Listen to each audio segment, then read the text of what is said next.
2025 is shaping up to be a pivotal year in world politics. Some are calling it the new Cold War. Is it possible that we're on the cusp of a new global conflict? What does it mean for the world order? And how will it affect us here in the UK? We'll start with what's happening in Eastern Europe. Russia's invasion of Ukraine has many observers fearing a wider conflict. Is this the start of a new Cold War? Well, it's certainly possible. And there are worrying signs elsewhere. China's growing military might and its increasingly close relationship with Russia are causing concern in the region. For instance, Australia recently passed legislation to allow the government to seize internet and telecommunications infrastructure that it deems to be a risk to national security. And this follows reports that Chinese tech giant Huawei has been spying on Australians using its 5G technology. So is global democracy really under threat? Well, there are certainly worrying signs.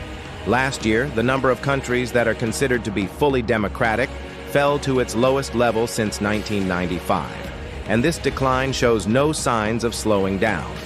The rise of populism and nationalism in countries like Hungary and Poland has also raised concerns about the future of democracy in Europe. These countries have been backsliding on a number of key issues, including freedom of speech and the rule of law. So what about the UK? Is our democracy safe? Well, some recent developments here at home have raised eyebrows.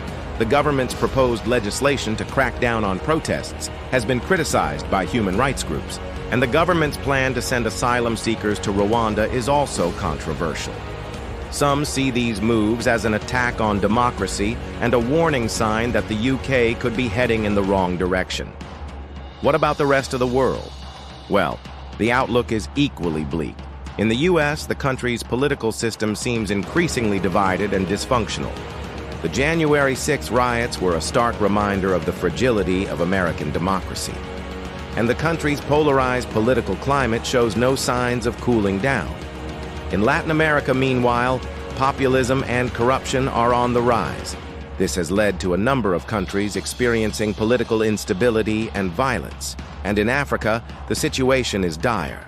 Many countries are still struggling to deal with the legacy of colonialism and corruption. This has led to widespread poverty and instability.